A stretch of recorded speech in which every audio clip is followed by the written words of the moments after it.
Greetings and salutations, one and all. We are live here with our webinar, and we are talking about the shocking truth.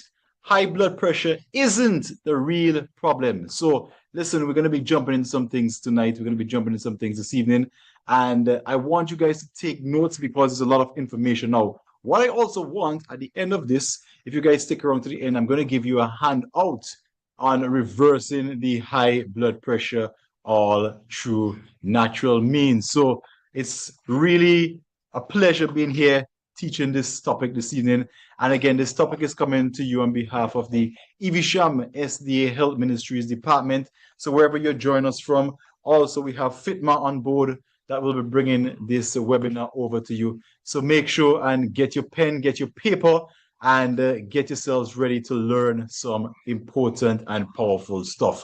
Now, that being said, I will give a brief introduction of myself. My name is Jason, also known as Coach Jason. I am the Health Ministry Secretary here at the Evesham SDA Church, also the founder of FITMA. And what I do, I work primarily using the natural laws of health to help ladies, help gentlemen reverse their health conditions, their diseases using all natural remedies. Now, I'm also a certified medical missionary and a nutrition coach.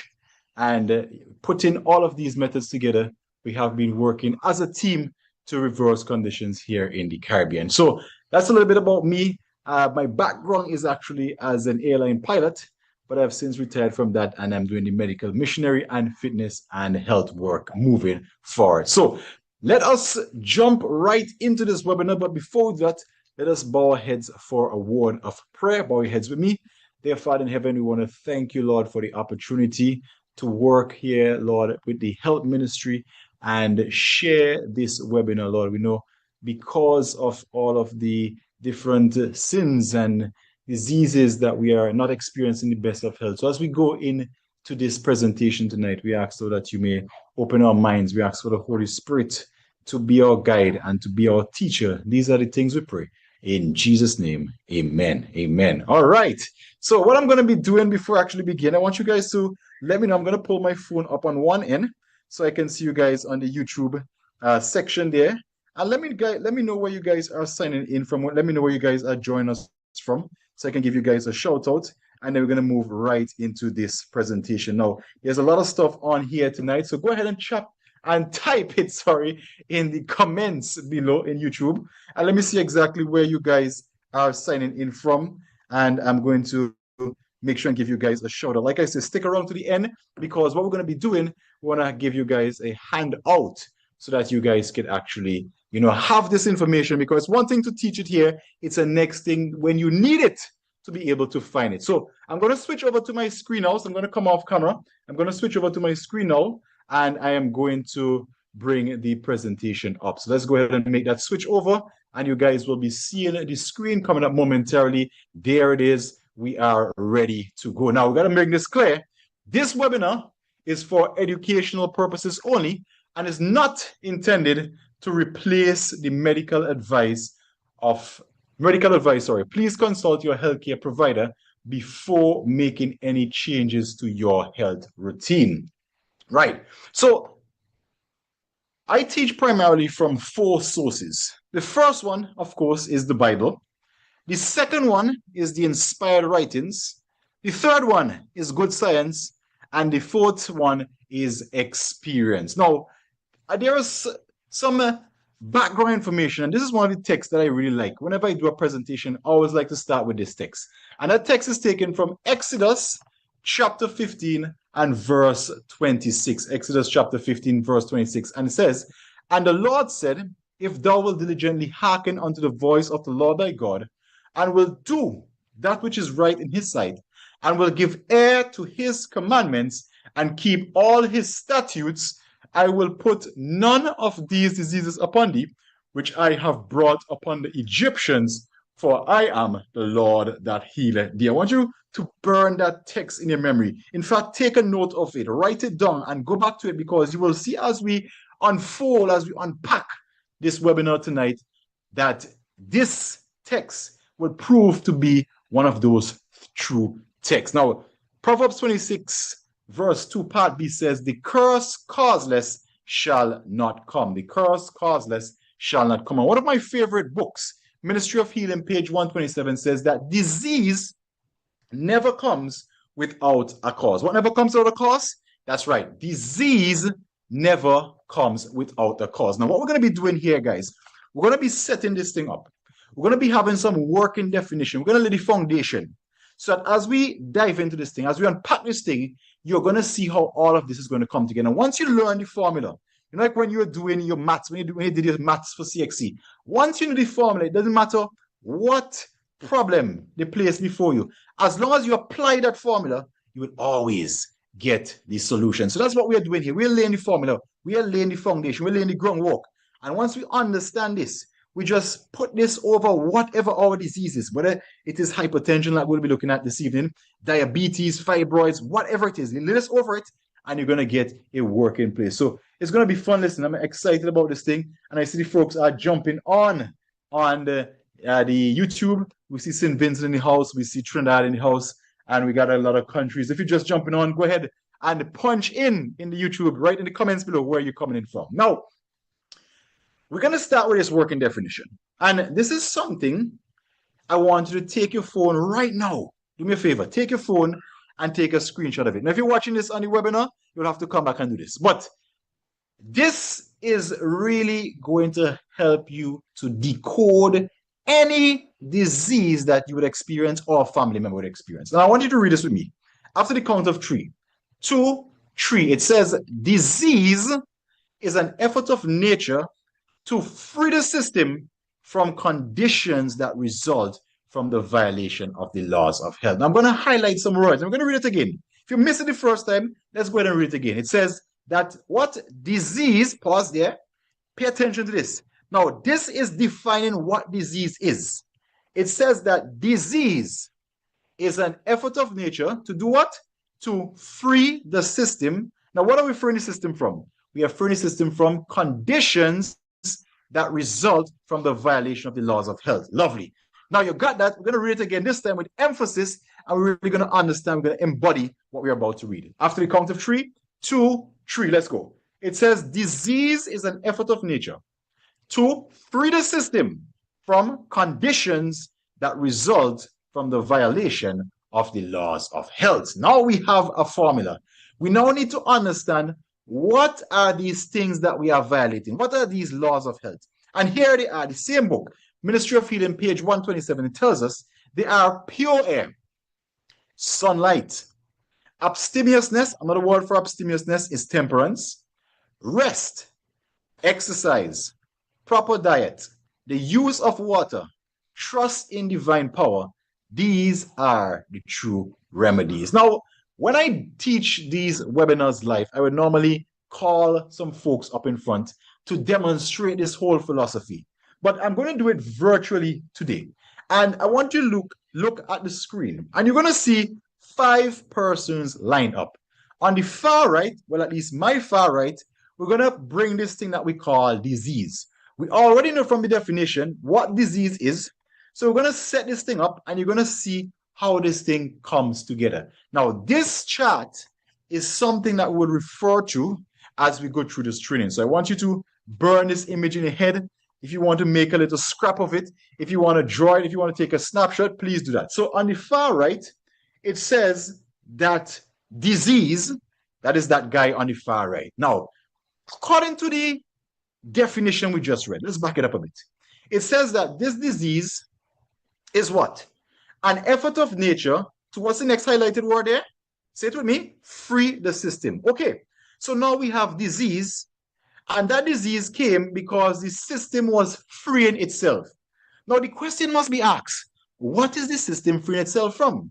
Again, let's go back to that definition. It says disease, we have defined, is an effort of nature to free the system from, what is that word? Conditions. So we have disease that came because the system was freeing itself from conditions. Now the question must be asked, where did these conditions come from? And it says that these conditions came about because there was a violation. Now, what? I want you to type it to me in the chat. I'm looking at the chat. What sayings was violated? That's right, the laws of health. So disease came about because the system freed itself from conditions that were there because there was a violation of the laws of health. Now that we have that in our mind, keep this image with me because as we go through, we're going to unpack this thing and we're going to work with this formula to unpack hypertension. Remember, hypertension isn't the real cause, or high blood pressure isn't the real cause. Now, according to the medical literature, what is hypertension? What is when we talk about somebody is a hypertensive? What are we talking about? Now, we are looking at it as hypertension is a systolic blood pressure reading, and that is the top number. So let us unpack this thing a little bit. When you go and take your blood pressure, the doctor would say your blood pressure is 120/80, right? Now, the top number, that is the systolic number, and the bottom number is the diastolic number. Let's just keep it simple. Systolic, bottom, diastolic.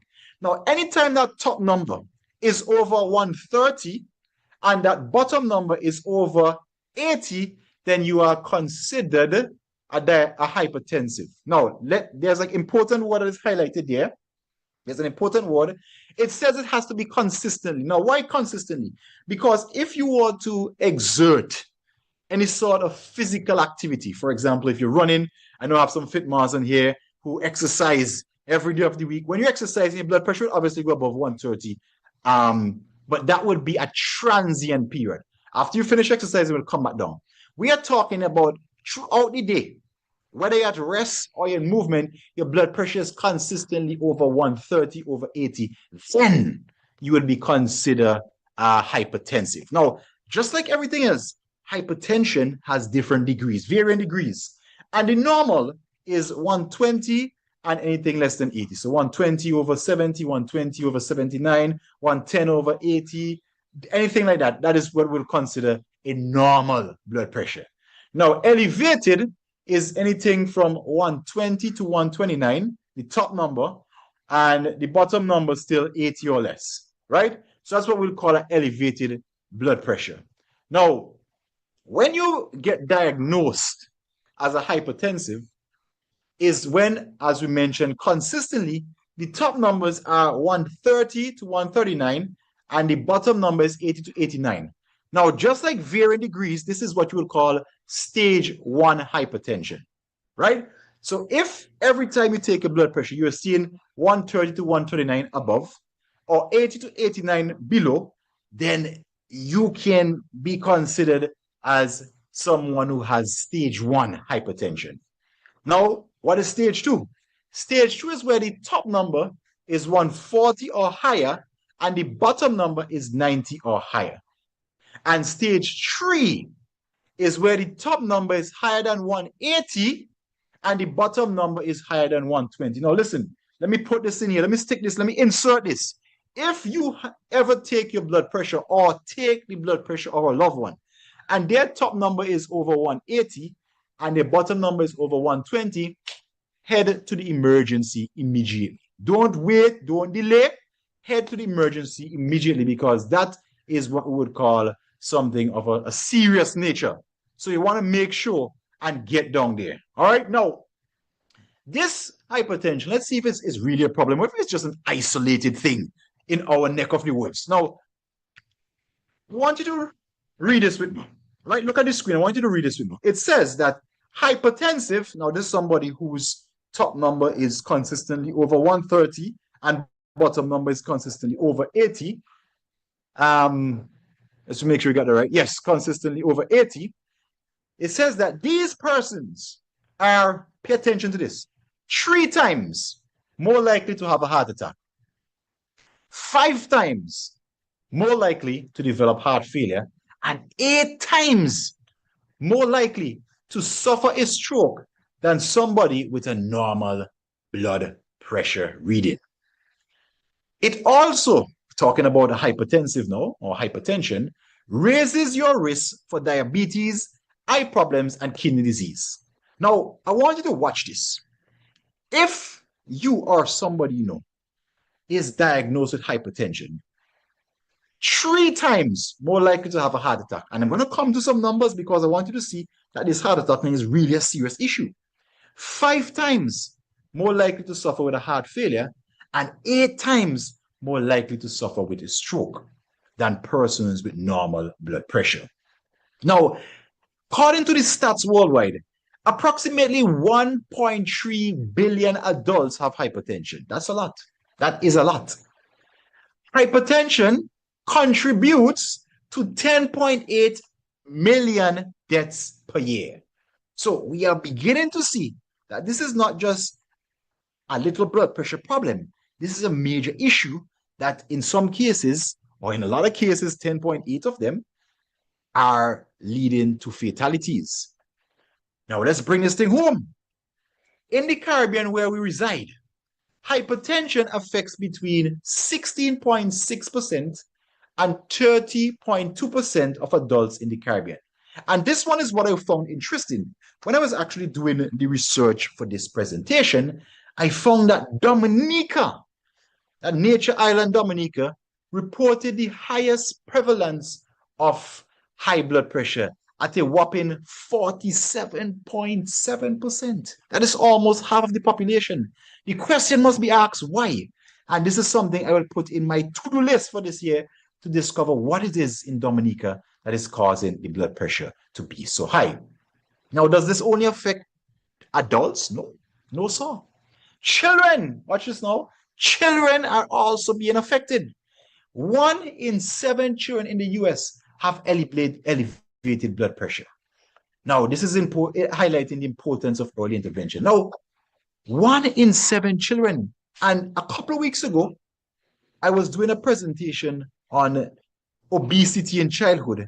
And we saw that 1 in every 4 children in the Caribbean had or was considered obese or overweight here in the Caribbean.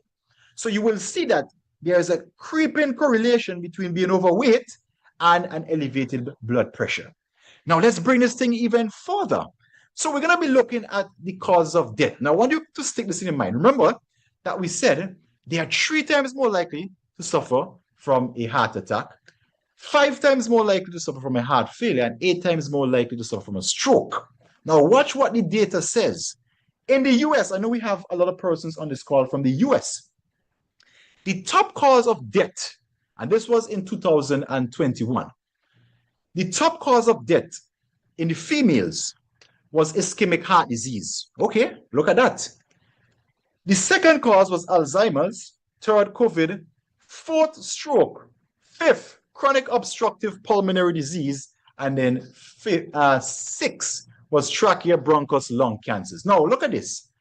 Of these top, 3 of them is related to the heart and circulation. 3 of them are related to those stats that we just gave earlier. When the blood pressure is elevated, the risk for these go up. Ischemic heart disease, stroke, and chronic obstructive pulmonary disease amongst the female. In the male, same thing. Top one is still heart disease. Fourth was chronic obstructive, and then number 6 was stroke. That is America. Okay, well, what about us in the Caribbean? Let's bring our next country, Trinidad and Tobago. Now, in Trinidad and Tobago, in 2021, and I will definitely have to update these stats and see what they are, because they normally release them a couple of years after, as they have to compile the data. The top killer in 2021 in Trinidad was COVID. The second was diabetes for females, but it happened to be ischemic heart disease for males. The third was ischemic heart disease for females and diabetes for males. Now, pay attention to this, right? Let me go back and show you something. It says here, according to this slide, it also raises your risk for what? What does it say there? Raises your risk for diabetes, eye problems, and kidney disease. So what we are seeing here, not only is being hypertension causing the circulatory and the heart-related deaths, it is also seen, and we are also seeing an elevation in diabetes that could be correlated to that increased high blood pressure. Now, again, if you look at the bottom, you see stroke, you see kidney disease. Look at that. Look who is there. Kidney disease is back up. And then at the bottom is hypertensive heart disease. Now, this one is actually named. hypertensive heart disease. So this one is a little bit more specific than just the heart disease, telling you exactly the core source of that heart disease. And this is in Trinidad and Tobago, right? Let's move to the next country, Grenada. Look at the top killer, or the second top killer in 2021 for females and male. What is it? Ischemic heart disease. For females, number 3, it was stroke, diabetes, kidneys, hypertensive heart disease. Now, I want you to see how much of these top ones are related to that risk that we talked about earlier that was increased because of a high blood pressure. If we go over to the males, we have heart disease, prostate cancer. Boom, there is stroke. Let's come down. Boom, there is kidney disease. Boom, there is hypertensive heart disease. We've seen it, you know. Now, let's bring it into St. Vincent. What about St. Vincent? Top killer for both male and female is ischemic heart disease. Top killer for both male and females in St. Vincent in 2021, stroke. Then we have COVID coming along. Then we have diabetes. And then for number 5 for females, hypertensive heart disease. For number 6 for males is hypertensive heart disease. So you will begin to realize that there's a trend, there's a pattern. And we are seeing that this is not just a little problem. This is not just an international problem. This is not just a US problem. We have any issues right here in our local countries. Now, this is something I want you guys to pay attention to. How do you know if somebody may be possibly experiencing a higher than normal blood pressure? So let me show you the different parts of the body to look at. And again, you could take a snapshot of this. In the heart, and this would be the person will probably self-report this, or if you take their pulse. So if you're in the medical field, you take their pulse, is something that you might see show up. Now in the heart, you will see a racing heart. They would also have heart palpitations, so that they will actually tell you that. Irregularity or even pain. Now keep in note, these are some of the symptoms that are related to hypertension. It doesn't mean that they are limited to hypertension, because if you're having a heart attack, you might have pain in your chest as well. But these symptoms might tell you that, hey, something is coming on, and that way you can start taking action. So something that you guys may want to invest in, and I like to always throw these things out early, get one of those blood pressure machines. And also, we are not doing the topic tonight, but I'm going to tell you now, get one of those diabetic blood sugar reading machines, right? So get one, a hypertension machine, the blood pressure machine and the blood sugar machine. That is something you always want to invest in so that you can get exact data as to what's going on when somebody is having something that is out of the normal. Now, in the kidneys, they will normally report a lower back pain. So if you have somebody reporting that, hey, my lower back is hurting me, or there is changes in urine color or smell, urination patterns, and night sweats, this could also be a case of hypertension. Now, this is also one of the cases that may come about with diabetes as well. So I just want to bring that to your forefront. But what we are seeing here, when these symptoms present themselves, the symptoms are like warnings to tell you, hey, go and test. Bring out that machine, check your blood pressure, right? So that's what we're doing here. Now, in the hands, you might see a slight swelling at the fingertips, which is a sign of poor blood flow, or you may see water retention, so swelling, and also may have that tingling. That tingling that you have in your fingertips, that is something that somebody high blood pressure will have. Now, what about the legs and feet? Swelling, water retention again, aching or tingling, and varicose veins. So if you have varicose veins, that is a signal for poor circulation. It would also maybe a trigger that tells you, hey, you need to start checking your blood pressure. And as you go through, you will see some of the things that you can do to prevent it from elevating. All right. Now, in terms of the head, this is one that is normally very accurate. Headaches, lightheadedness, dizziness, ringing in the ears, very popular, blurry vision. Bowels, constipation, bloating, or gas. And in terms of some lifestyle things that could contribute to high blood pressure, if somebody is sedentary, like hardly move about, or their job is a stressful one, they have family or financial issues, or even unconfessed sins, these are things that may trigger a high blood pressure. Now, here's the thing. Once you have been diagnosed with high blood pressure and you go to your doctor, these are some of the primary things that they will tell you to do. Before they even move to the drugs, these are some of the things that they will tell you to do right off the bat. They will tell you to restrict the use of salt in your cooking, and also maybe even prescribe a low salt diet, maybe from a dietitian. They would also tell you to lose weight They will tell you to start to exercise, and if you're a smoker, to stop smoking. And of course, they will tell you to definitely add more fruits and vegetables in your diet. So these are some of the things that you would get when you go to your healthcare profession. Now, failure to work, then they will now switch over to the typical conventional step care approach. And this is where the drugs would come in. Now, the first that you may be recommended is an antihypertensive drug, and it is something called a diuretic. And I'll explain what a diuretic is. But the typical drugs you will find falls into two categories. They would either decrease blood volume or dilate your blood vessels. And I'll show you how that works. So the first one will be an antihypertensive drug, and that is typically a diuretic, which will decrease the total blood volume and by extension lower your blood pressure. Now, a second one might be something called a beta blocker. What beta blockers do, they cause the heart to beat less frequently, and they would also dilate the blood vessels. And next one will also be a calcium channel blockers, and these are the categories of drugs. They would obviously have different names, but this is what they will do. And this will cause the blood vessels to dilate. You also have the ACE inhibitors, angiotensin receptor blockers, alpha receptor blockers, or vasodilators. Now, the easiest way to explain this is that the two categories they would normally fall into is either they would reduce the blood volume or they would lower the heart rate and open the blood pressure. Let me explain, open the vessels. Let me explain it to you. Look at these two pictures there. I want you to jump in the chat. There's a car, the yellow car, and there is the blue car. Now, of these two cars, which one do you think will put the most pressure on the road that you're driving on? Which of these cars? I want you to put it in the chat for me. In the chat below, which of these cars would apply the most pressure to the road that you're driving on? The yellow car that has everything and their neighbor in it, or the little car that has enough room for just homeboy inside? Perfect. Obviously, the yellow car, right? Because the yellow car has all of that stuff and it's pressing against the road. The blue car only has the gentleman there and can't even have, well, he doesn't even have another front wheel. He only has one nose wheel there. Why? Because it is less pressure. Now, the diuretics do the same thing. So what the diuretics will do, they will reduce the total blood volume. So they will, this will also cause you to, diuretics mean that you will cause the body to lose excess water. So when you lose excess water, it is less, if you want to put it, it's a smaller car or smaller volume driving through, moving through your vessels, which would in effect reduce the overall blood pressure. Does that make sense? If it makes sense, give me a 1 in the chat, right? Lovely.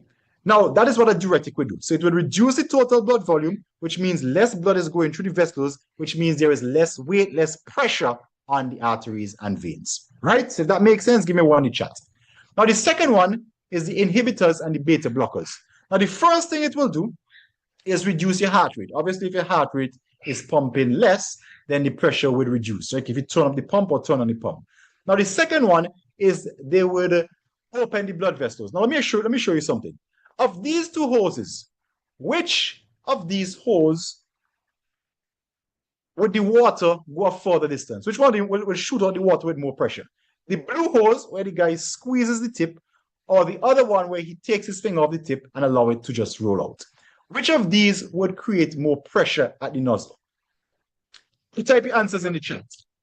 Okay, perfect. The blue hose. Why? Because he has squeezed the nozzle, thereby reducing the surface area and increasing the pressure, so it's shooting out more.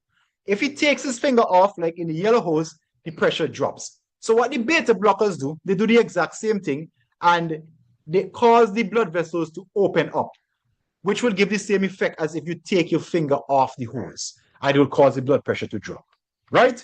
If that makes sense, give me a 3 in the chat. Lovely, lovely. Make all the sense in the world. Now, unfortunately, if they just work like that, that would have been awesome.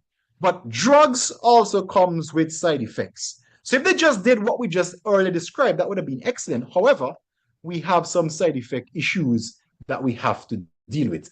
And let's look at some of them as we go into this presentation. Now, one of the drug medication that is normally used is hydrochlorothiazide oral, right? And according to WebMD, this is something that you can actually cross-check for yourself. You will see that some of the side effects that are associated with the use of these drugs, I see in the tree comes in, excellent intellect job, is loss of appetite, feeling like throwing up, diarrhea, stomach cramp, sexual problems, nearsightedness, hepatitis, yelling of the skin. List goes on. Kidney disease, oh boy, hives, systemic lupus, rash, life-threatening allergic reaction. Life-threatening allergic reaction is the next way of saying death, okay? But this just sounds better. Just thought I'd put that in there. Gout, low amount of magnesium in the blood, pay attention to that. High amount of calcium in the blood, and hemolytic anemia. My problem was just a little blood pressure issue. I just had some blood pressure issue. And I was recommended a drug to deal with that blood pressure issue. I am realizing that by going on this drug, I could end up with some other issues. The question must be asked, why is this? And I want you guys, this is where I want you guys to start paying attention. So if you was kind of listening to me, I want you to turn the gear full up. You need to put on the device, if it's not the screen that you're watching me on, and pay attention to this, because this is where you're going to get important. Now remember earlier, I showed you guys this picture. This picture is what I showed you guys earlier. We said that, let's recap it again, that disease on the far right came because the system was freeing itself from conditions that came as a result of a violation of the laws of health, right? So why were the drugs intended to fix this issue, to fix this disease, cause me to have other issues? Well, here it is. Here is the reason. The drugs would tend to address the condition. That condition, seemingly fixed, would cause another disruption, which would cause the system to respond. Now, this is the cycle. So you have high blood pressure, you take a drug, the drug brings down the high blood pressure. But because it is a drug, because of a foreign substance, it will cause a disruption. And that disruption will cause a response in the system. Now, that response would elicit another condition to show up. For that condition, you will now have to use another drug to fix that problem, which will cause another condition, which you'll have to fix another drug.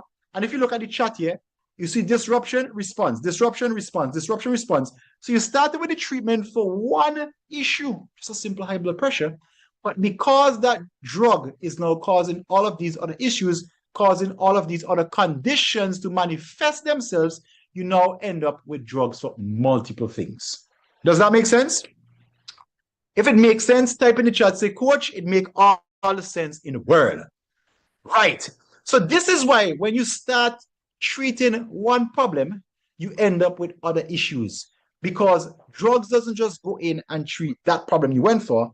They come with their own side effects. And these side effects will cause disruption or cause new conditions, which the body will try to free the system of. And then now that will manifest itself. And then the next drug will be introduced to fix that condition, system freeing, a next condition. And you start with one drug, you end up with 7. Now, again, this is one of my favorite authors, Sister Ellen G. White. And the question was asked, do drugs cure diseases? And let's read this, because I want us to read this thing. It says, people need to be taught that drugs do not cure diseases. It is true that they sometimes afford present relief, and the patient appears to recover as a result of their use. This is because nature has sufficient vital force to expel the poison and to correct the conditions that cause the disease. Health is recovered in spite of the drug. But in most cases, pay attention to this, drug only changes the form and location. Watch this. Form and location of the disease. Often the effect of the poison seems to be overcome for a time, but the results remain in the system and work a greater harm at some later period. Now, let's keep reading. Actually, before we do that, so look at this. The drugs appear to work. You have a headache? Okay, I have a headache. Let me take a painkiller. The headache goes away. So the drugs appear to work. But that only does what? Change the form and location of the disease. Often, look at this, the effect of the poison seems to be overcome for a time, but the results remain in the system and work greater harm at some later period. Loss of appetite, feel like throwing up, diarrhea, stomach problems, sexual problems, nearsightedness, hepatitis. You went to treat diabetes, you went to treat hypertension. How did you end up there? The answer is given. They remain in the system and work great harm at some later period of time. This is why when you take drugs to cure diseases, you will be a great customer for the pharmaceutical industry, because that drug will put you on another drug, and you will be a repeat buyer, staying alive only because of the use of drugs for the rest of your life. Good business model, but not so good for your health. Make sense? Great, lovely. I see my viewers are saying it makes all the sense in the world. Lovely. Listen, guys, as you guys are getting value from this, remember to go ahead and share this. Let other persons you need to know come on and learn from this webinar. Now, what is a better approach? So now we understand that drugs can't fix the problem. What is a better approach? So Ministry of Healing tells us, it says the first thing to be done is to ascertain or find out the true character of the sickness. Then go to work intelligently to remove the cause. If the harmonious working of the system has become unbalanced by overwork, overeating, or other irregularities, do not endeavor to adjust the difficulties by adding a burden of poisonous medicines. The use of natural remedies, listen to this, requires an amount of care and effort that many are not willing to give. Nature's process of healing and upbuilding is gradual, and to the impatient, it may seem slow. The surrender of hurtful indulgences requires sacrifice, but in the end, it will be found that nature, untrammeled, does her work wisely and well. Those who persevere in obedience to her laws will reap the reward in the health of body and the health of mind. So it says the first thing we have to do is to ascertain the true cause. Let's go back to our picture here. Let's go to this one. So if the disease was there because the system was freeing itself from conditions, we don't go and treat the condition. The heart is racing, we don't go and get blood pressure. We don't go and get a medication just to lower the heart. The blood pressure is high, we don't just go and get a medication to lower the blood pressure. The question must be asked, what violation caused the blood pressure to be high? And what law of health was violated that caused the blood pressure to be high? And if we do that, then we can sit back and watch the glory of God. And listen, herbs, natural remedies, yes, they may take a little bit longer than the drugs to work. However, once you do this, it says that you will reap the reward in health of body and health of mind. So now that we have that working model, now that we have the formula, ladies and gentlemen, we are now going to dive into this thing and let's look at some of the primary causes. What did I say? The primary causes of hypertension. So here are some. It's not an exhaustive list, but we're going to go through some. The first one is a high sodium intake. 2, low potassium intake, high fatty foods, spicy foods, stimulating drinks. That is our Red Bull, our Monster, our caffeine. These are some of the stimulating drinks. Smoking, hormonal imbalance, lack of exercise, stress, inflammation, infection. These are some of the things that will cause hypertension. Eating all flesh, fish, chicken, all of these stuff. All caffeine-related drinks, as we mentioned, high cholesterol. There's also drug-induced blood pressure, so that will be a side effect from taking another drug for another condition that could cause you to have high blood pressure. Competitive sports and activities, loud talking. And of course, once we violate the laws of health. Now, I want to stick something in here. We are going to take our time. I don't expect you to memorize everything I just give you. But we're going to take our time and we're going to unpack this thing. What I'm going to do at the end of this, I'm going to seek to make this very simple for you. Very, very simple. I don't expect you to go and make drastic changes right away. But what I'm going to do, I'm going to bring to you the information. You're going to understand where the cause of this disease come from. And then you're going to take your time and we're going to work upon this thing piece by piece. Right? Now, some secondary causes of hypertension are chronic kidney disease. Now, remember, the kidneys actually help to regulate the blood pressure. So if you have a default or fault kidney, then the kidney cannot regulate the blood pressure as it should. As a result, you could have high blood pressure. Adrenal adrenal gland fatigue, diabetes, and also obesity. Now, these are obesity. These are some of the secondary causes. So once the laws of health, as you guys would have just mentioned, we just mentioned there, have been violated, these are also some of the secondary issues that may cause the blood pressure to go up. Now, listen, we got to talk about the elephant in the room. And this is the one that everybody seems to be afraid of speaking of. And listen, we're going to talk tonight, we're going to be talking about the elephant in the room. And that elephant in the room, we're going to look at some case studies. Let's look at some case studies before I bring it out. Ellen, let's look at some case studies.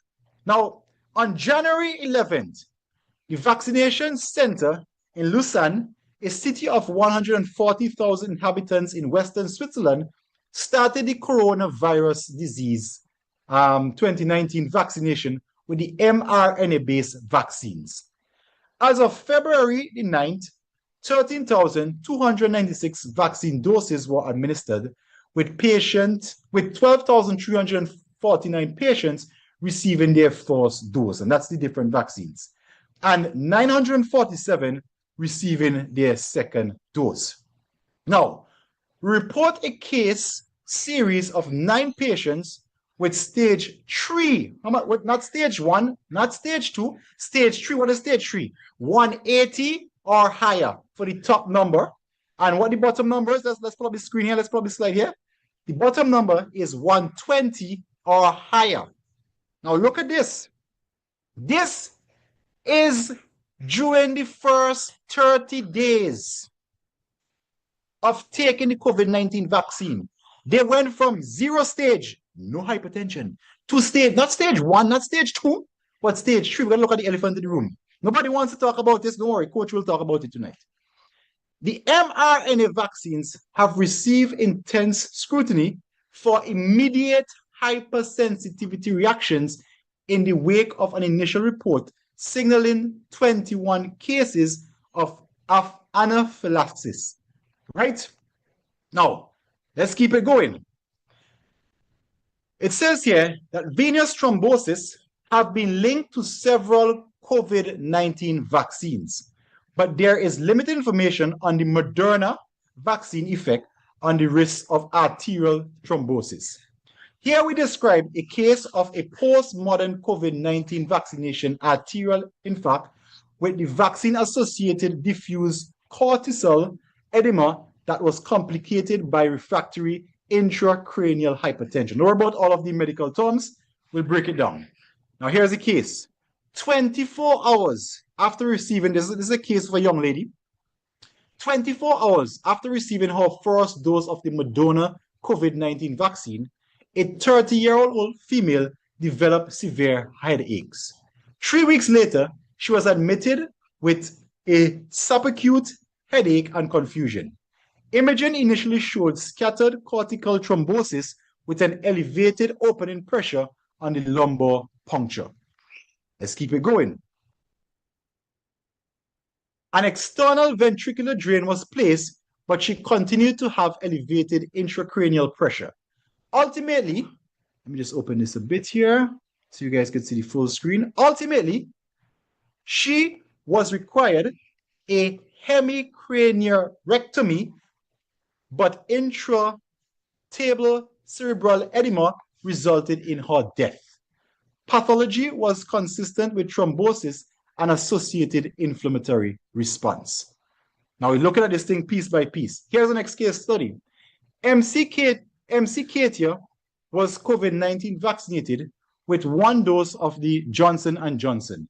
She had been very enthusiastic about the COVID-19 vaccine for months. Vaccinated individuals do extremely poorly with even the most minor surgeries. They tend to develop blood clots either during or shortly after the operation, and these clots can be devastating and in many cases fatal. This is happening with all COVID-19 vaccines, not just the original clot shots, which were the AstraZeneca and Johnson & Johnson, and that was the reason Johnson & Johnson was pulled off the market, by the way, because it was causing blood clots. We see a 522% increase in hematological disabilities in 2022 in the UK. Blood clotting disorders increased by 162%. Platelet disorders increased by 221%. Blood disorders increased by 137%. These are COVID-19 vaccine-induced hematological disorders. Now, we got to talk about that. This is the one that nobody wants to talk about. Yes, we understand, you're overweight, you're eating the high-fat foods, yes. But it is hard to ignore the truth, and you could probably testify for maybe persons, maybe your own self, that after the mass inoculation of the COVID-19 experimental jab, we saw a massive increase in blood pressure numbers. It is hard to ignore that fact.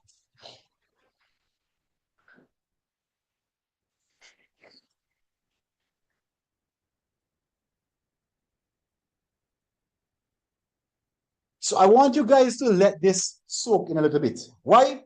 Because this is something that has to be said. And I'll also let you guys know that since the introduction of the COVID-19 vaccination, as medical missionaries, we had to change our approach. So the typical remedies that we would normally use no longer work. We had to bump it up a notch. And first off, we had to address, what did I say? We had to address the COVID-19 vaccine before going to work on any other conditions or any other diseases. And you are beginning to see why. Because it is hard for you to deny the fact that since the COVID-19 experimental program, we are seeing a lot of increases in all of these different conditions. And this has to be raised. Before, this is actually the first presentation I am doing with the updates from what we are seeing post-COVID-19. And if you go and look at the data, you would see that there has been a strong link to the vaccination and the increase in not just blood pressure, but heart-related and all other diseases. Now, let us continue because we're going to now look at the fix. Now, this is something that is normally very confusing to most persons.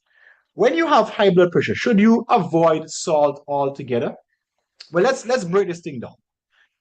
First of all, we need to identify what is salt. And salt is a compound made up of different minerals. So we are familiar with table salt, which is sodium chloride and iodine. And we have the sea salt, we have the pink Himalayan salt, we have the Celtic sea salt, and these are all salts. When we talk about salt, we talk about that compound made up of different minerals. Now, sodium is one of those minerals that is found in salt.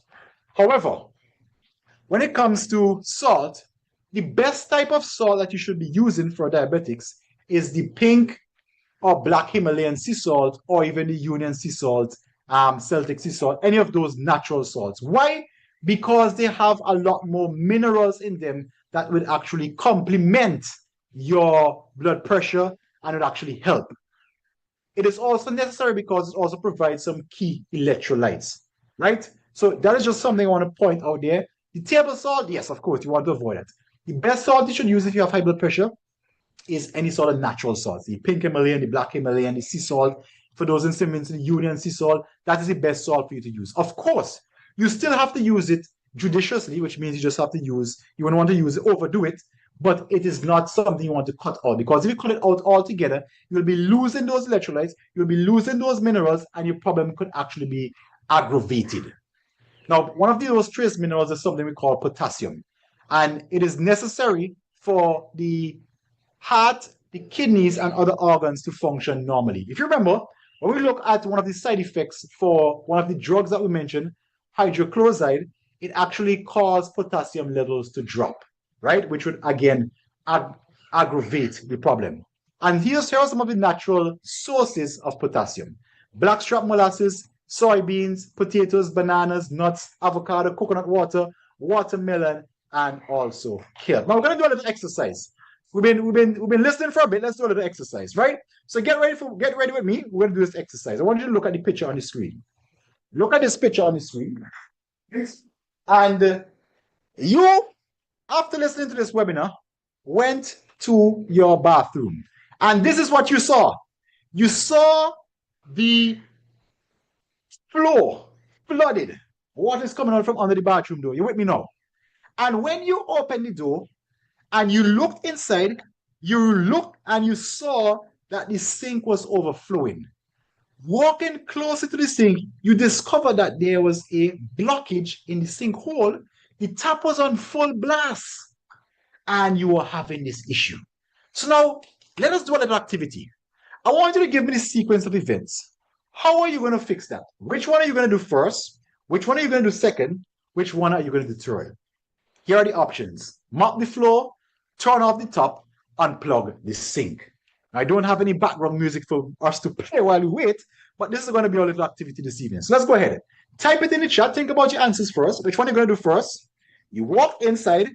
You saw the sink overflowing. You notice upon closer discovery that the tap is on full blast, the sink is clogged up, and it is pouring out on the floor. What are you going to do first? What are you going to do second? And what are you going to do third? Let's go ahead. Let's get those answers going in the chat. Let me give a shout out while you guys are posting the answers to some of the guys that are on the live here. We have Lickstra, we have Sister Roxanne John, we have Lenicia, Karen, Jenny, Jocelyn, Mauricia, Merlin, Jenny, Merle, Shell. Okay, that's it, right? Sister Tell, Jenny Stan, Eileen. Okay, so yes, let's see now. I think we have Coach Judy on here, if I'm not mistaken. Shirley Howard. Right, so let's see. The answers are coming in. Okay, so Roxanne has answered. Cheryl G has answered. I'm going to give you guys a couple more seconds to get these answers in. I'm excited. I want to see what you guys are going to post. Super excited about this one. Okay, so let's start with Sharon, and we're going to move down to Roxanne. So Sharon says she's going to turn off the top. That's number one. Second, she's going to unplug the sink, and then she's going to mop the floor. Okay, that answer is in the bag. Sister Roxanne John, turn off the top, unplug, and then mop the floor. Okay. Charlene said, clear the sink. Charlene, you got to give me the steps in the sequence. You got to give me the steps, Charlene. Nice try. All right. Lenicia says, turn off the top, unplug the sink, and mop the floor. All right. Tell says, turn off the top, unplug, and mop the floor. All right. Looks excellent job, guys. That is correct. That is the exact sequence. We're going to turn off the top first. We're going to unplug the sink, and then we are going to mop the floor. Now, as we just read, the first thing to be done is to ascertain the true character of the sickness and then go to work intelligently to remove the cause. Now, again, let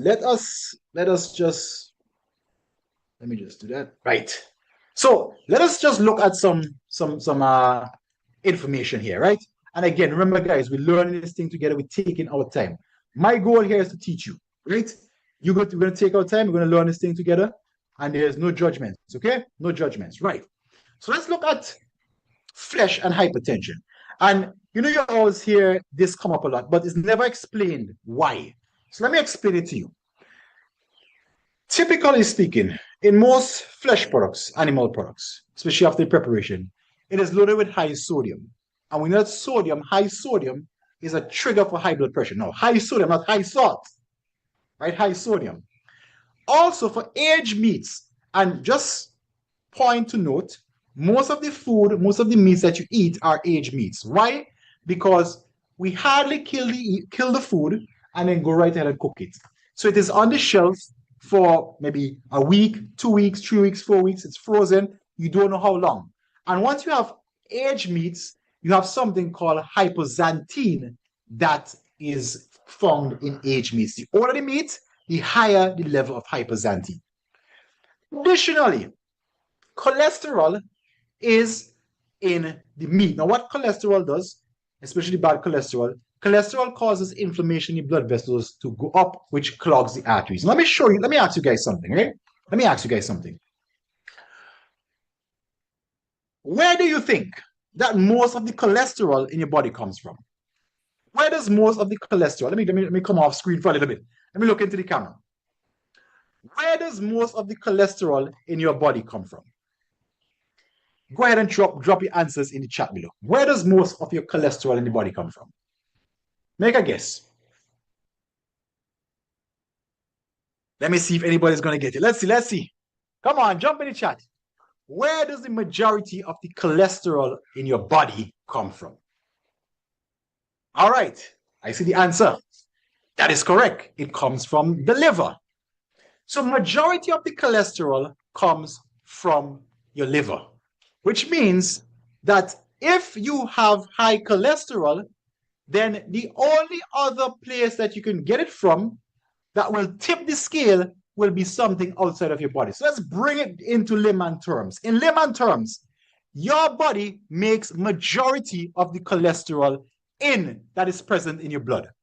If there is more cholesterol than is normal, it means it came from outside the body.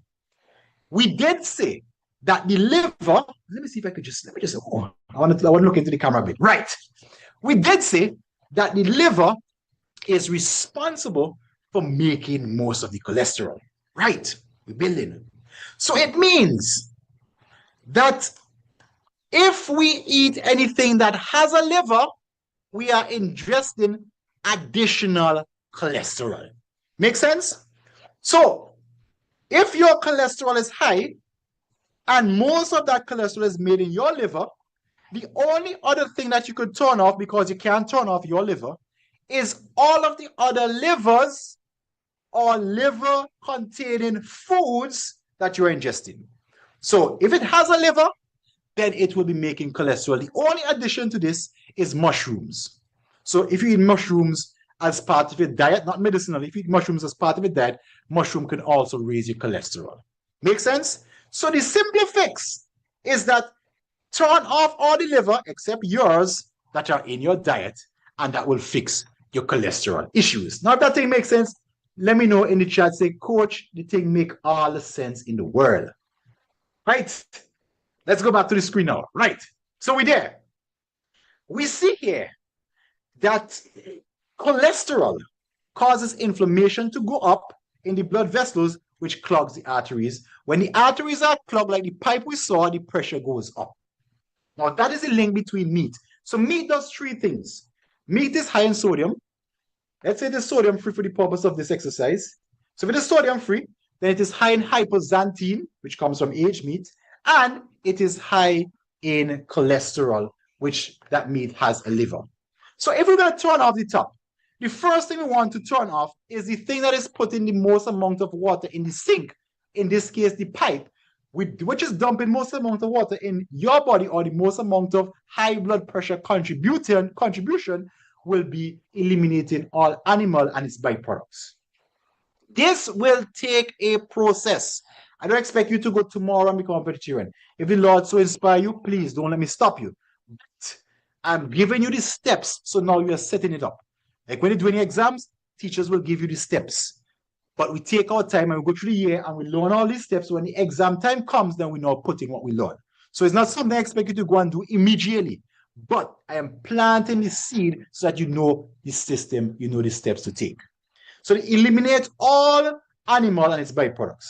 So milk in itself from animals will raise inflammation regardless, which is why somebody has migraine, they have acne, they have mucus from cold and so forth. You eliminate milk one time and most of those issues will go away. That is the animal milk, right? This applies to low fat as well as full cream. The advantage that low fat has and skim milk is that it has low fat, but it still has the inflammation causing effect. So we're talking about milk, we're talking about cheese, we're talking about fish, chicken, beef. Well, pork has a different issue by itself, so that is a topic by itself. I'll have to do that topic. Roxanne, we'll have to do that topic next time, right? All of those things you want to eliminate from your diet. Now, the second thing is going to be to remove stimulants. Now, stimulants, of course, what is one of the effects that the drug did? It caused your heart rate to go slower, so you can lower your blood pressure. So by that alone, we know that if you make the heart go faster, the blood pressure will go up. Stimulants causes the blood pressure to go faster. This will be in the form of caffeine, alcohol, condiments, and see, these are some of the sneaky ones. See things like vinegar. Vinegar is actually a stimulant. Vinegar is twice fermented alcohol. So apple cider vinegar, white vinegar, and you will find vinegar in things like mustard, ketchup, and these condiments that we normally use. And these are some of the sneaky ones that come in. You never think, oh, I'm not using alcohol. But if you're using some of these items, these have vinegar in them, which will have the same effect over time, right? If you drink a drop of gramazone or a glass of gramazone, you will die. The only difference is the period of time it takes, right? So we just bring in the awareness here. Now, let me talk about the caffeine. I know we have two groups of persons on here tonight. We have the Adventist group and we have the non-Adventist. So I'm not going to speak to the Adventist because I don't need to have the conversation with you about not using caffeine. That is an established order, right? For the non-Adventist, what caffeine does, caffeine has the same stimulating effect. In addition to the stimulation, caffeine could also cause irritations in your bowel. Over time, it could lead to colon cancer.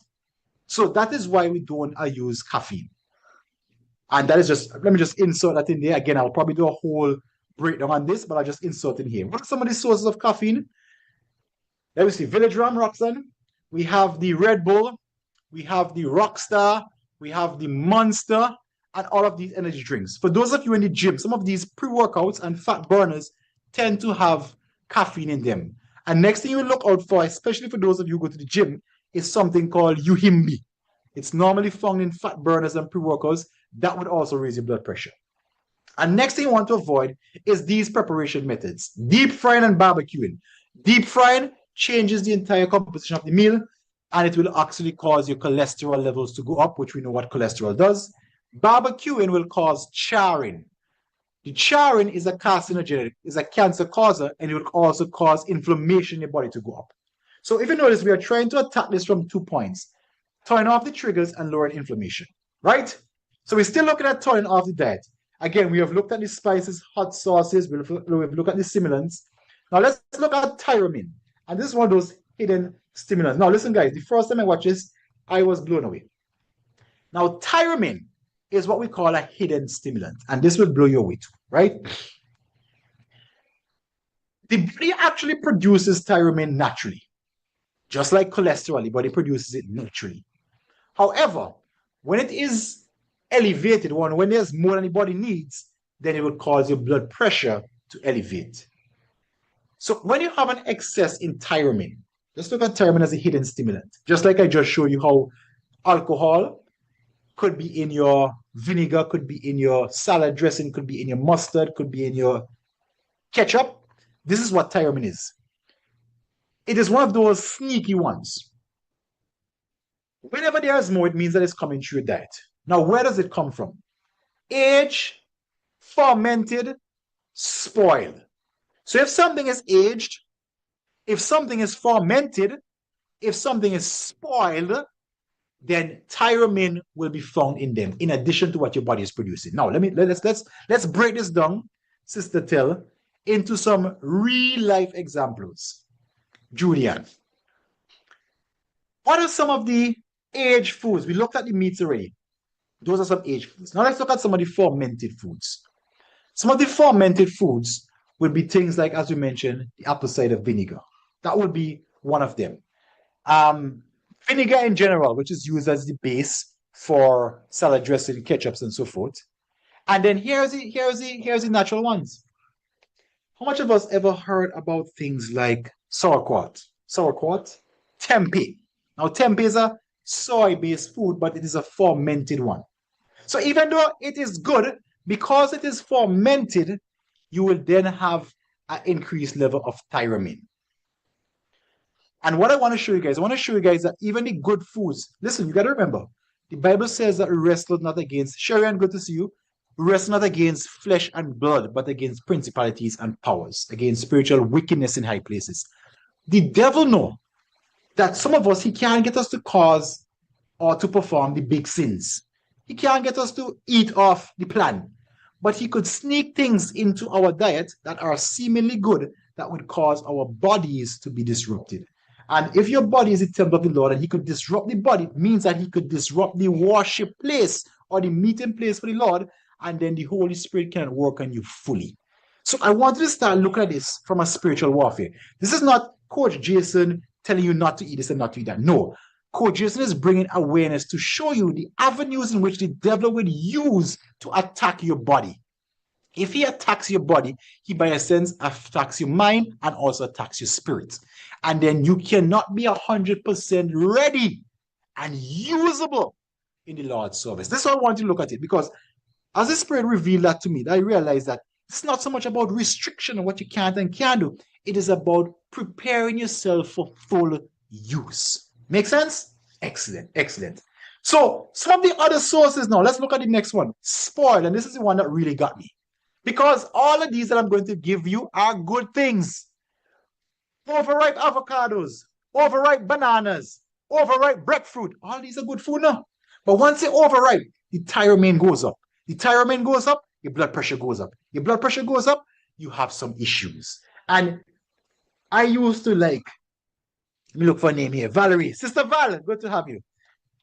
I used to like Sister Val, banana bread. You can't make banana bread with no green or just ripe banana. You have to make banana bread with the banana with all the spots. But watch this. When I learn about this tyramine business, I say, whoa. I'm not eating pork, no, Sister Dick. I'm not eating pork. Teacher Karen, I have my Spanish teacher from high school here, Karen Simmons. I'm not eating pork now. I'm not drinking Coca-Cola and stimulants now. But eating banana bread.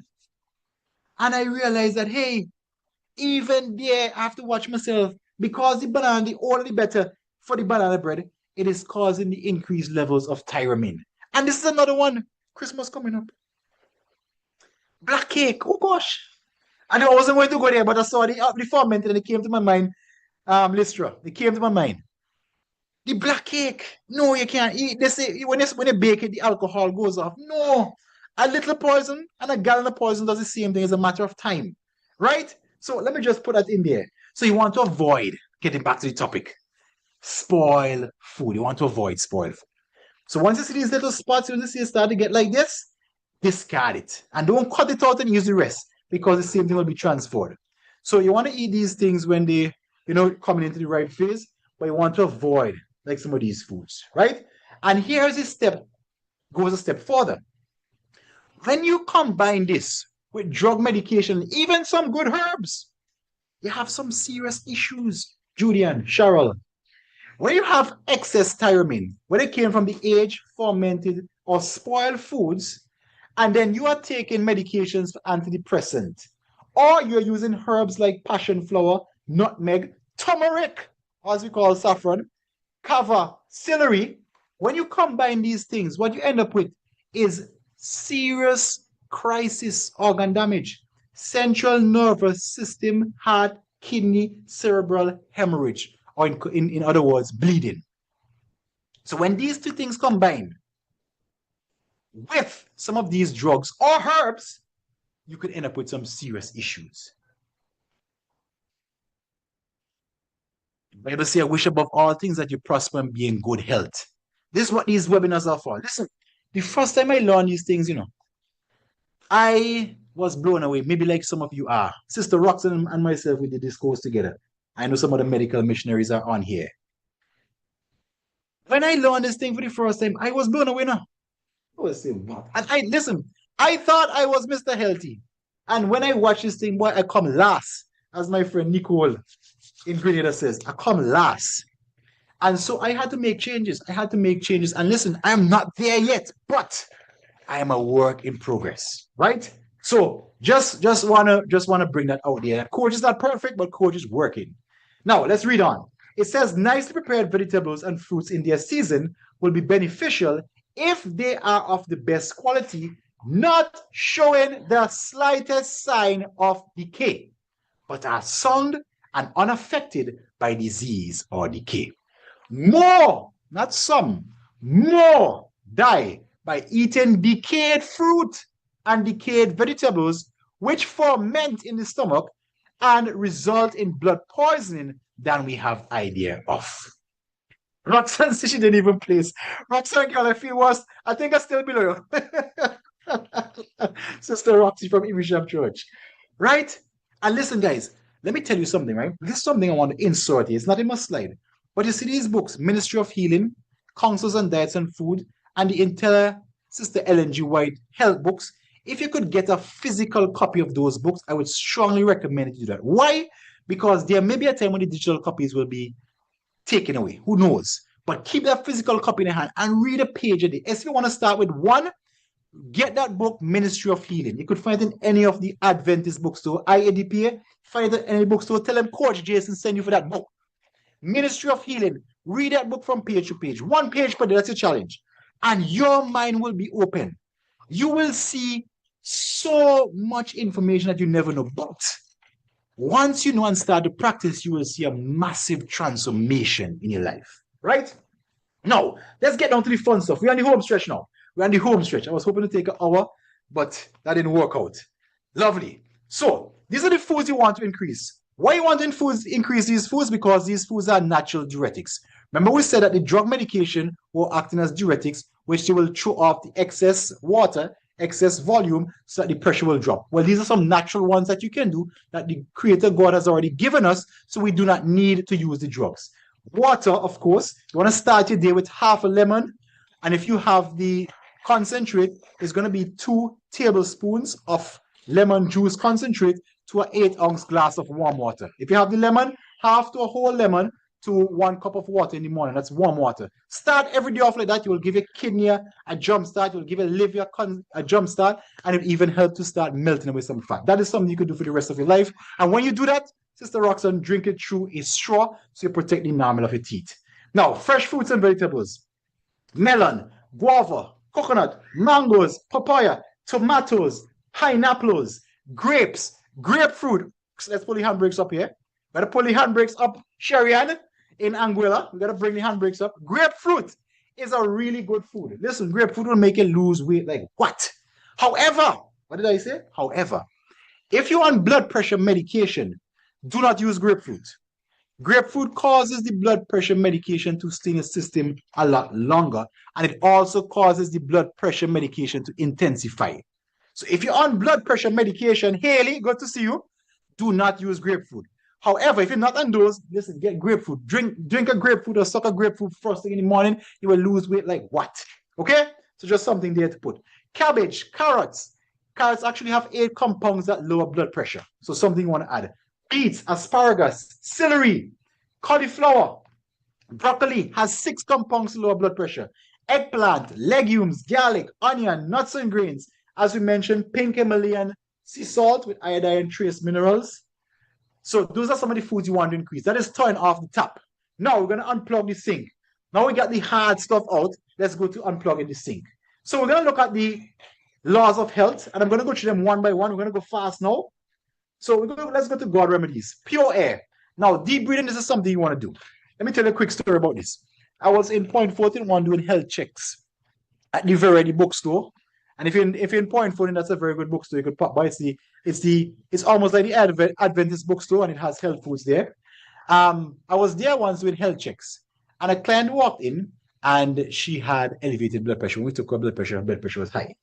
So we allowed her to sit down. Of course, we allowed her to sit down before, and we took her blood pressure. Blood pressure was through the roof. I said, all right, no problem. So in my training, I had learned about respirate, right? And it's a breathing technique that is used to lower blood pressure.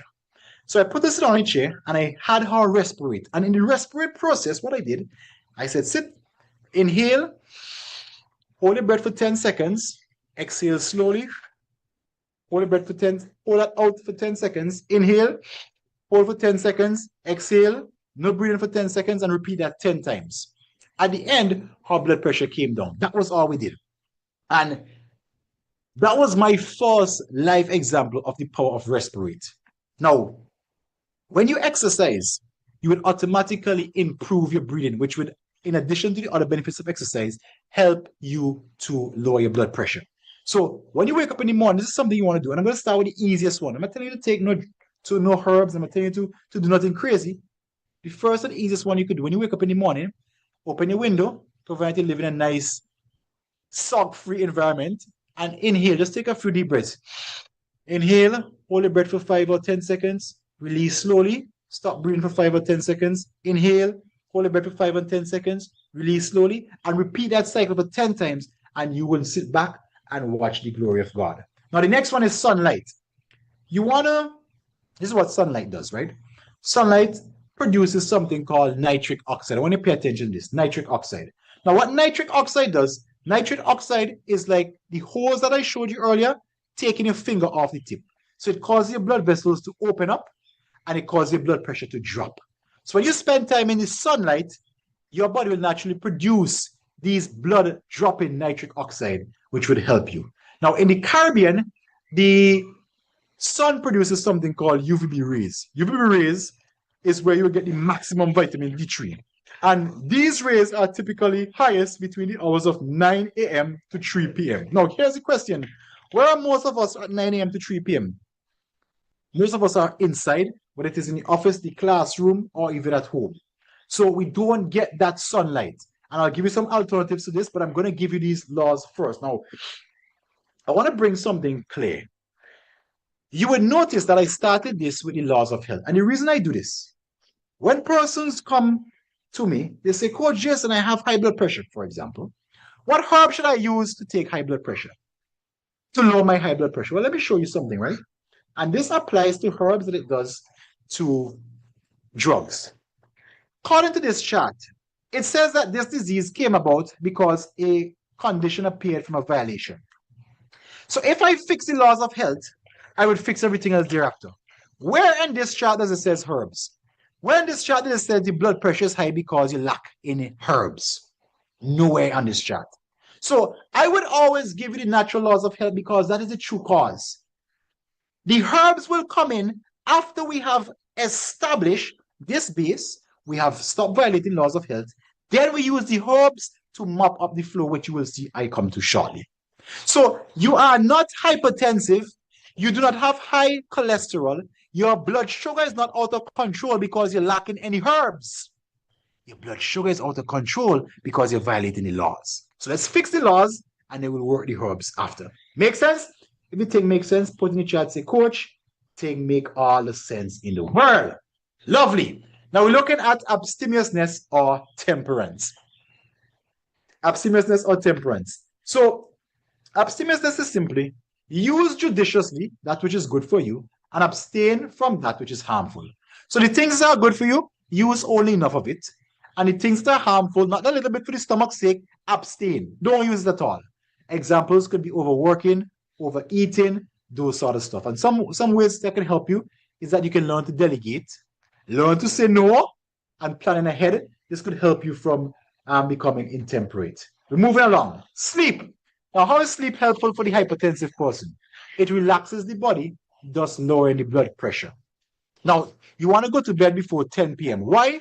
Because if you stay awake after 10 p.m., it increases cortisol, which is a stress hormone, which will cause the inflammation in the arteries. And remember, when the arteries are inflamed, they become smaller, and it will cause the blood pressure to raise.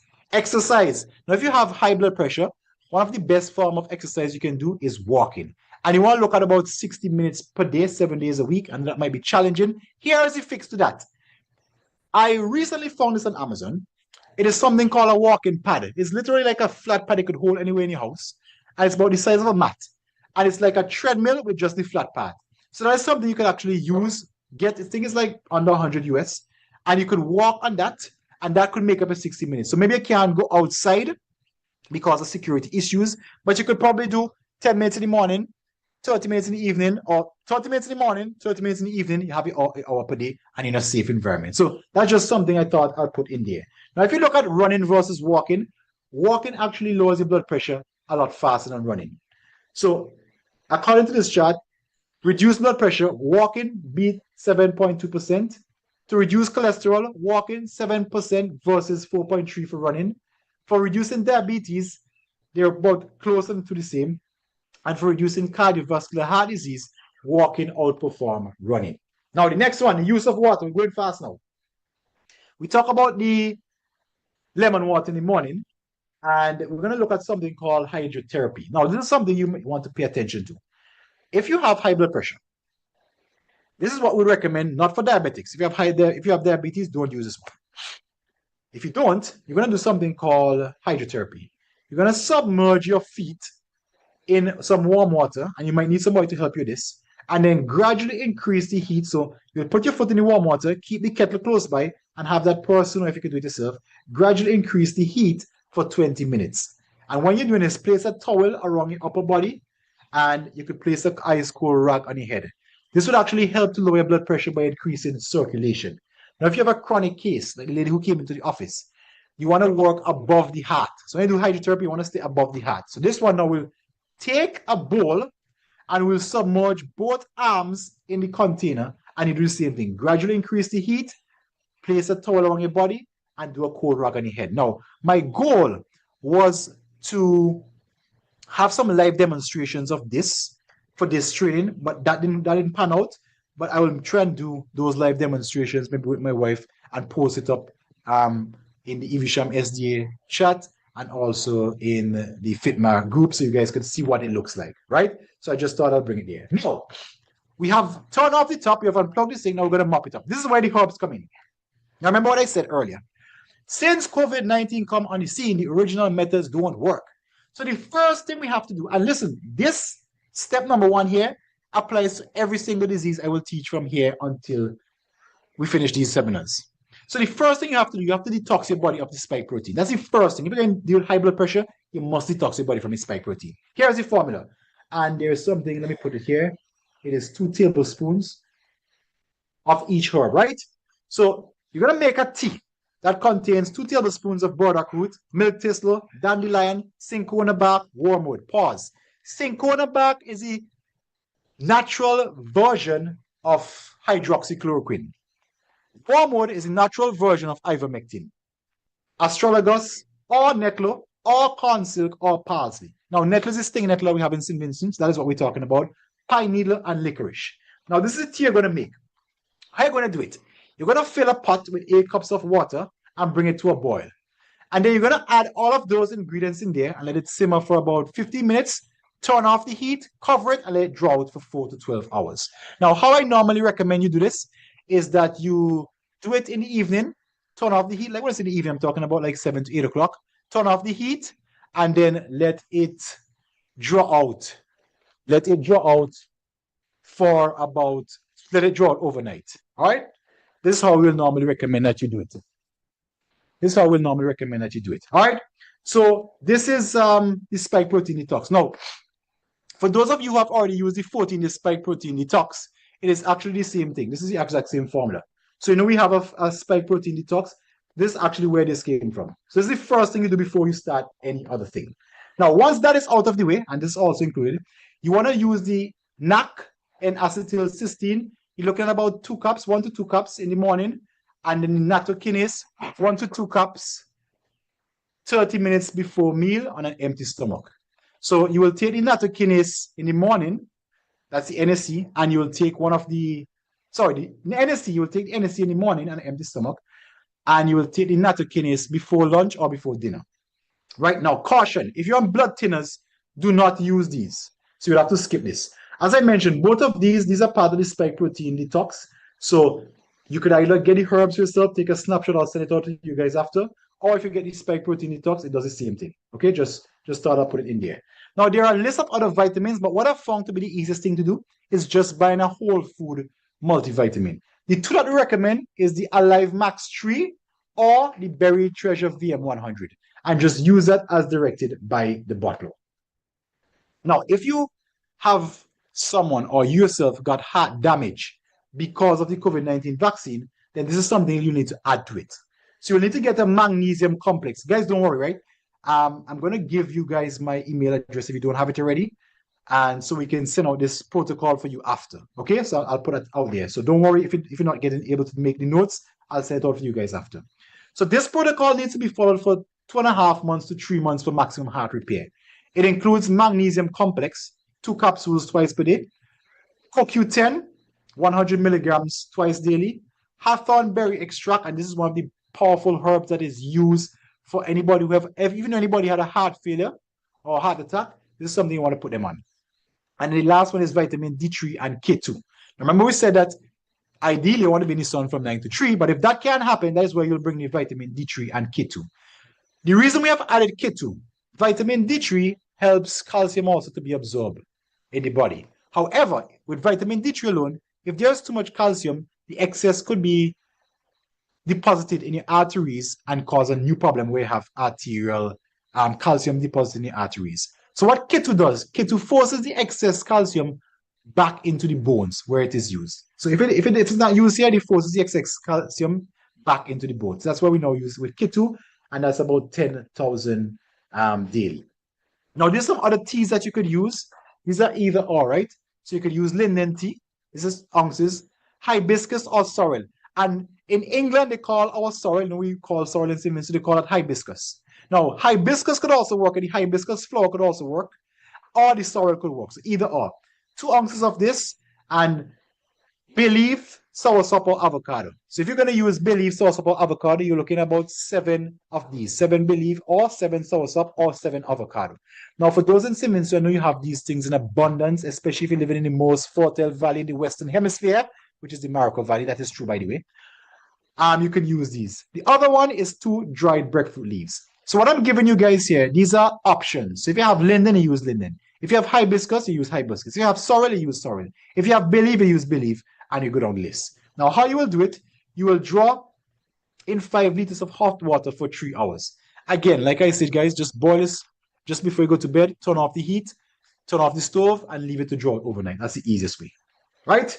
We're still talking about some other teas that we could use. Now, corn silk. Corn silk could be used, and that is the hair of the corn. So the hair of the corn, that is what we call corn silk. These are either or, right?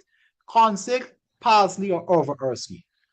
Now, the reason we use this, remember we said that the kidneys help to do what? Regulate the blood pressure. So if the kidneys regulate the blood pressure, these tea actually help the kidneys, which help the kidneys to regulate the blood pressure, helps them to do their job, right? So just thought I'll put that in there for you guys, and we'll go from there. Right. Other herbs. Garlic. 4 cloves daily, and you want to roast these cloves. You don't want to eat them raw. Roast these cloves, and you can use them throughout your food daily. Or there's a supplement called Galenase. Use it as directed on the bottle. Omega-3, flaxseed, or as we call it, linseed. You're going to be using 2 tablespoons freshly grounded daily. And when you ground it up, you want to put the excess in the fridge so that it doesn't spoil. What this would do, this would actually bring on the inflammation in the arteries and cause the blood pressure to go down, right? Other one, calcium and magnesium. If you have pumpkin seeds or sunflower seeds or sesame seeds, you can use a handful for the pumpkin seeds or sesame seeds or sunflower seeds. You can use these daily, and that would help to give you the calcium and magnesium. If you're not diabetic, then you would want to use blackstrap molasses, and that would also help with the potassium. Okay? And then last but not least, kelp or dulce or pink Himalayan salt. Now, what I'm giving you guys here is the options. So if you want to do this by order of priority, the first thing that everybody should do, if you haven't already, is definitely to remove the spike protein, which will be following this protocol, right? This is the first thing you should do. So if you did nothing else, do at least this. Do this. Now, once you have this out of the way, because with this out of the way, everything else works better. Then you could add any of these things that we mentioned there. Things for the kidneys, the useful teas. I know you guys have all of this in the countries that you are in, and you can go from there. Now, there's 2 supplements I like to give an honorable mention to. And these are ones I have been using, and I found them to be extremely powerful. One of them is called the B-Cardio, and that's a cardio health formula. And why I like this one, I'll tell you which one I like the most, right?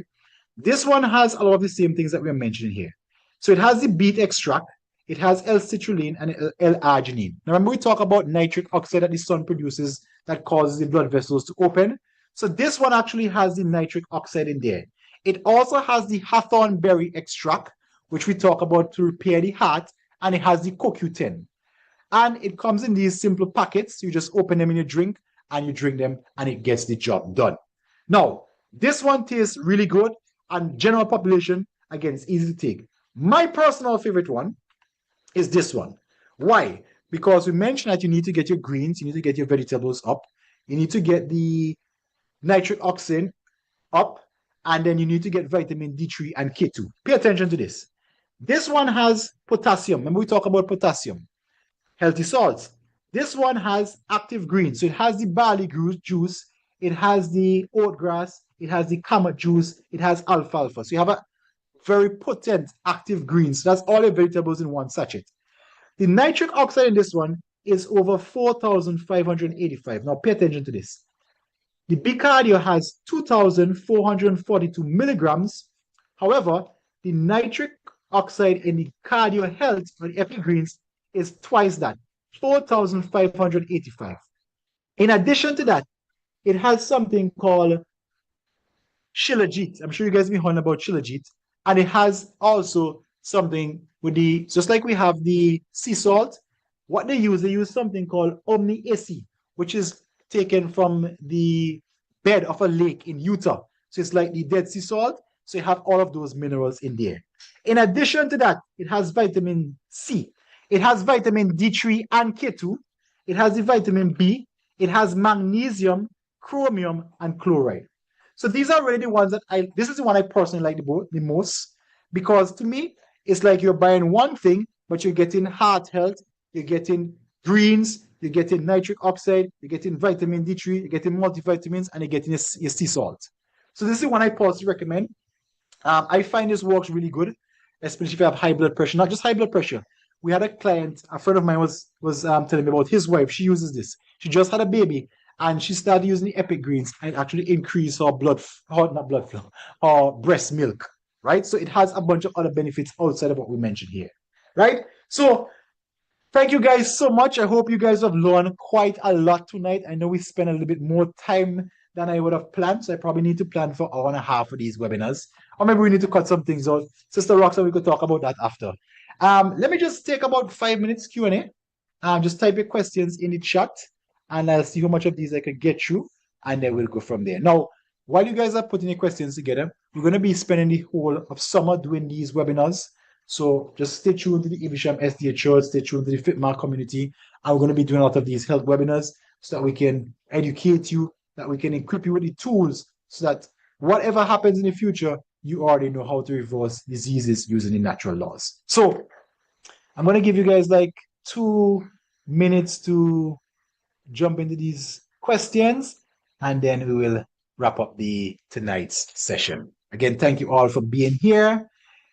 In terms of the herbals, most of these herbals that we mentioned here, you can find them in your country, especially like the breadfruit leaf, the soursop. In terms of the actual products, you could find them at most of the health food stores. I will personally tell you that you could find most of them at the IADPA, the Adventist bookstore. And what I will do, you guys will message me after. In fact, let me just put our email here. If you guys have any questions and you forgot them, you will message me after, because some of this stuff we'll have to do outside of Sabbath hours. So the email is support@fitma.com. Right, that is the email address. So make a note of that email.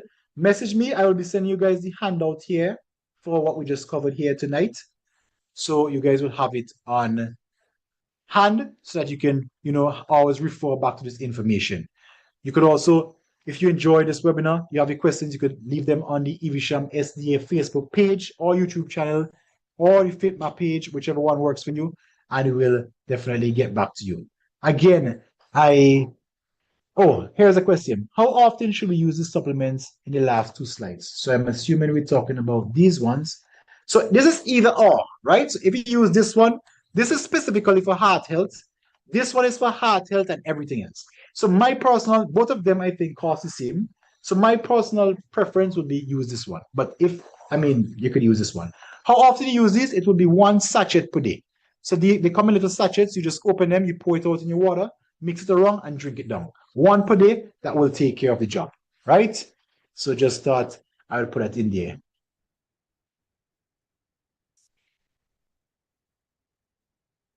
Right, perfect. Okay, so I think that's all the questions I see there. So again, that is email. Please shoot a message over to that email so that we can send you over, as we promised, we're going to send you over a free handout of everything that we covered here tonight.